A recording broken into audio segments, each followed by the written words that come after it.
Welcome back to the channel, and today it is top 5 quarterback boom or bust in the NFL for 2020. I haven't picked the best quarterbacks because obviously loads of people are expecting them to be really good in 2020.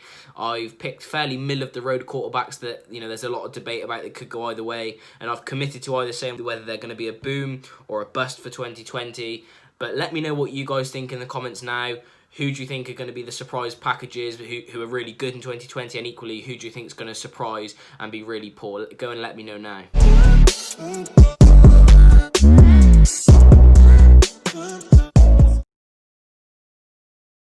So my first bust quarterback of 2020 is Mitch Trubisky, and I don't think there's a lot of surprise around this pick. The Bears have brought in Nick Foles in the off-season, and we don't really know what his role is going to be. Is it to come in and take the starter job at the Bears? Is it to kind of push Trubisky to play better to see what his actual true potential is before they give him a contract? So you look at his actual stats, and 48 touchdowns to 29 interceptions is a pretty bad record for a second overall pick. You would expect a lot better from your second overall pick in the draft, and they go 23-18 with him as a starter. And to be honest, for me, I can't see a way back for Trubisky. I think that's why they've brought in Nick Foles. So Sam Darnold in 2020, I think he's going to be a boom. And he's had a really good 2019. He improved massively in 2019 from 2018 from his rookie to sophomore year. He led the Jets to 3 more wins than in his rookie season. He broke the 3,000 passing yards barrier, and he threw for 2 more touchdowns, 2 less interceptions.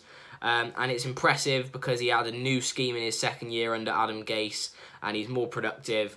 And I do think he is honestly a top-tier quality quarterback. He does really have a lot of upside to his game. He gets a lot of hate, which I don't really understand. I think he's a really quality quarterback, and with a good support network around him, like Denzel Mims and Brashard Perryman, who have come in for 2020, he could transform this Jets offense. So I believe in Darnold and his ability. He's a boom for me in 2020. So Baker Mayfield is the next bust for me, and I honestly don't think that Baker Mayfield is the future of the Cleveland Browns.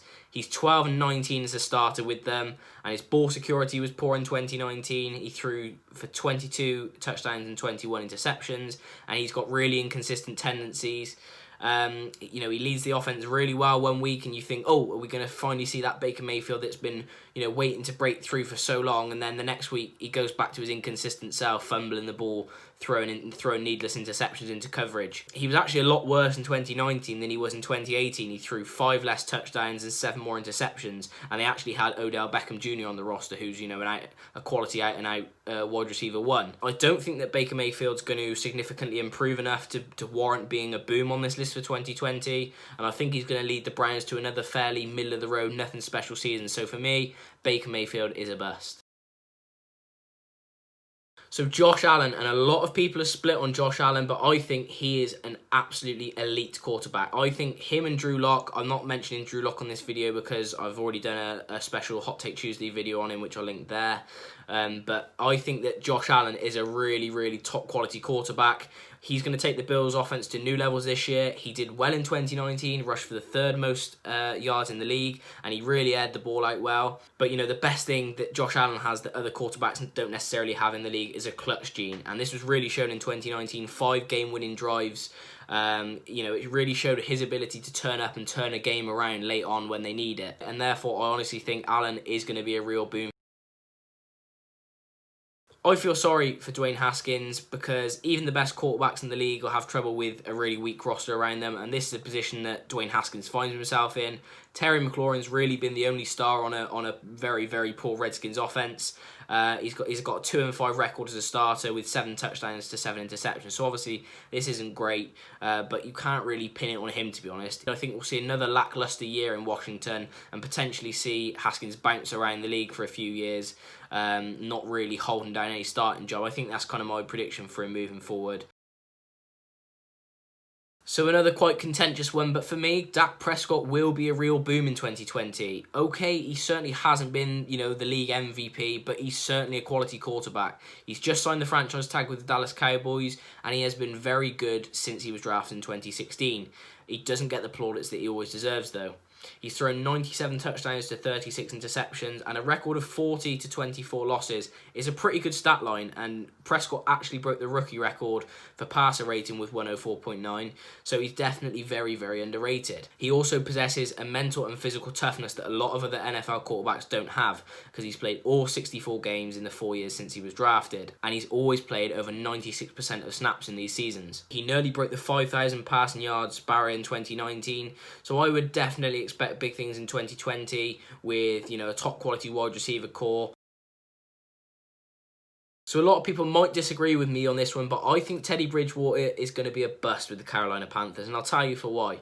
He's a solid backup quarterback who can come in and win you a few games. He is a very good plug-in player to pick up a few wins here and there, but I wouldn't really say he's a lot more than that. He had a lot of weapons back in Minnesota with Rudolph, Thielen, Diggs, Cordarrelle Patterson. He had Adrian Peterson behind him as running back, and he still only threw for 14 touchdowns and 9 interceptions. So, this really isn't a great stat line. He did well with the Saints in 2019. I know he had a good record there, but again, he had one of the best offensive units around him.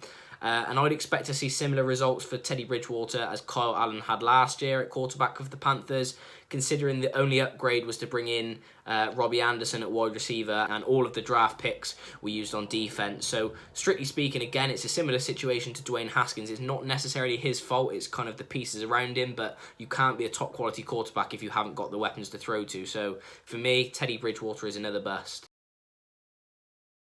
So Gardner Minshew is actually a boom for me in my book.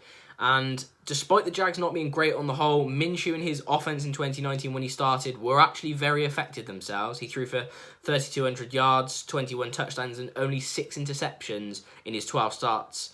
So these stats are very impressive. And we've got to remember that he's a rookie that was drafted in one of the later rounds. He's not like a first-round talent that's come in and, you expect massive things of him. So for him to step up into the starting role after Nick Foles, had an awful start to the season is really good from Gardner Minshew. He showed a lot of real upside in 2019, but with another year of learning the scheme better and keeping all the personnel around him, it could result in the Jags having quite a good offense for 2020. The defense is a different story, but this is focusing on Minshew, his ability, and what he's got to work with. So I think that Minshew is a boom in my book.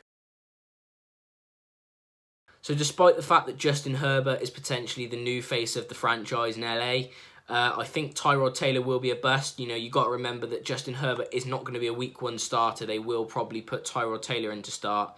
And I think the Chargers have got plenty of firepower on offense for 2020. That's not an excuse anymore. But I don't think that Tyrod Taylor is the man to properly utilise this. Like I said, admittedly, not the future franchise quarterback, but he will be the starter come week 1. But I think we could see Justin Herbert thrown into the NFL arena earlier than anticipated, earlier than the Chargers want due to Tyrod Taylor's play. He's had great weapons around him again in his career, particularly in Buffalo. He had some great players there, but he's only got a 23, 21, and 1 record as a starter. And his decision-making is kind of what lets him down the most. It's not up to NFL standard. Sometimes he scrambles way too early outside the pocket when there's not the pressure there, and at other times he'll stand for way too long in the pocket, getting stuck on one read and not getting rid of the ball. And this was what led to 88 sacks in 29 games as a starter in Buffalo. And okay, it wasn't a great O-line, but you can't afford to take that many sacks. That's criminal. Tyrod Taylor for me is a bust. And last but not least is Philip Rivers, and I think he's worthy of being included in the list as a boom, because I've heard a lot of slander about Philip Rivers the last few weeks about him being over the hill, past it. He's not going to be great in Indy because he's now playing on a West Coast scheme where he's not played in that before back in LA. But I think that a player like Philip Rivers is just too good not to adjust to a new scheme. He has been in the league for multiple years now. He is an NFL veteran.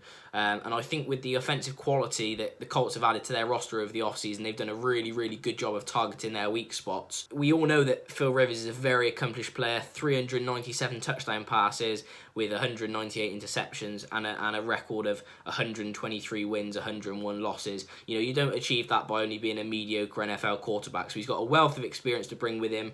I think he's going to adjust nicely to this West Coast offense.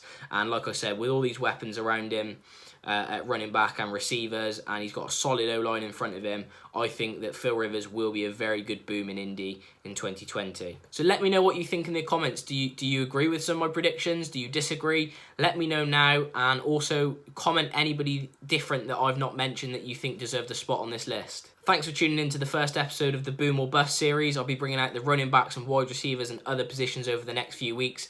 Make sure to like and subscribe to stay tuned, and hit the notifications bell to never miss a video. Until the next one.